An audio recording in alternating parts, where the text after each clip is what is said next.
Bonjour et bienvenue dans l'officiel Le Mag. Aujourd'hui, nous célébrons deux mythes, un photographe, Robert Doisneau, et une ville, Paris.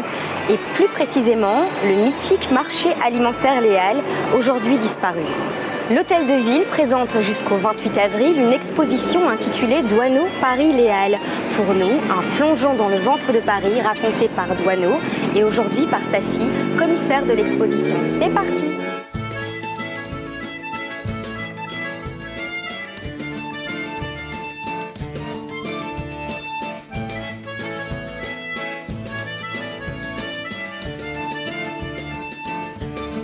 Madame de Roudil, bonjour. Bonjour. Nous découvrons une très belle exposition habillée de photographies de votre père qui a réalisé des milliers de clichés sur le quartier des Halles de Paris. Durant plus de 40 ans, pouvez-vous nous expliquer la raison de cette passion pour ce quartier?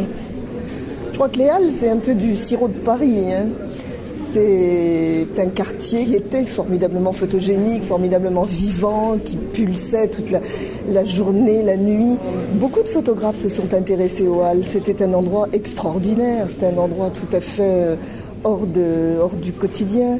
Et donc, mon père a énormément aimé ce quartier. Mais il s'y intéressait plus particulièrement à partir des années 60, quand il a appris la menace qui pesait sur les pavillons de Baltard.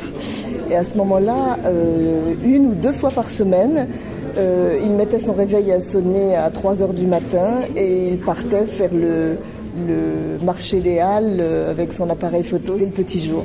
Alors l'exposition retrace de manière thématique la vie des Halles à travers des portraits étonnants des boulangers, des fleuristes, des bouchers, des prostituées. Et on sent aussi une relation proche entre le photographe et les travailleurs des Halles. Ben c'est vrai que c'était une relation proche parce que, bien entendu, les gens des Halles qui le voyaient venir si souvent le connaissaient très bien, donc l'oubliaient.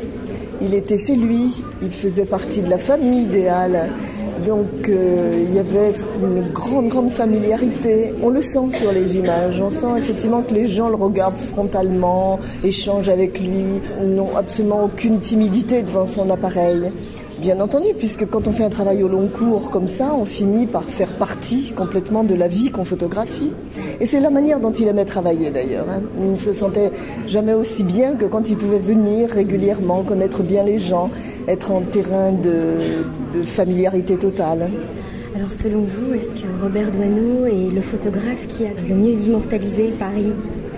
Oh, je serais bien présomptueuse de dire ça. Il y a beaucoup de photographes qui ont travaillé sur Paris et qui travaillent encore sur Paris. Et j'espère qu'il y en aura encore beaucoup d'autres. Son regard sur Paris est un regard d'amoureux de la ville. C'est un regard de banlieusard qui vient à Paris aussi, hein. C'est un regard émerveillé quand même, tout au long de sa vie. C'est une ville qu'il a beaucoup aimée, qu'à son époque, il l'a photographiée avec une tendresse énorme et avec un souci du détail aussi, puis un souci d'y inventer son monde. Donc bien sûr, ces photographies de Paris sont très attachantes, mais il n'est vraiment pas le seul à l'avoir fait. Alors auriez-vous une anecdote à partager avec nous sur une photo en particulier? Il y a une photo qui représente un monsieur que j'aime bien, qui est Jean Sétour, dans la série des bistrots des Halles. Cette photo montre Jean Sétour dans sa cave avec un crâne à la main. Il y a eu déménagement du cimetière des Innocents, du charnier des Innocents, qui a été transféré de ce quartier des Halles à d'Enfer Rochereau. Mais il y a eu des petits oublis. Jean Sétour, qui avait un café dans lequel mon père venait souvent déposer ses appareils quand il arrivait pour travailler, puis il venait prendre son petit café quand il faisait trop froid, et puis il avait aussi une amitié avec Jean Sétour. Jean Sétour lui raconte un jour qu'à la cave, ses bouteilles sont calées avec des tibias et des crânes du charnier des Innocents. Alors bien entendu, mon père était fou de joie à l'idée qu'il puisse lui montrer ça, ce qu'il a fait. Et Jean Sétour a posé avec ces restes des anciens habitants des Halles.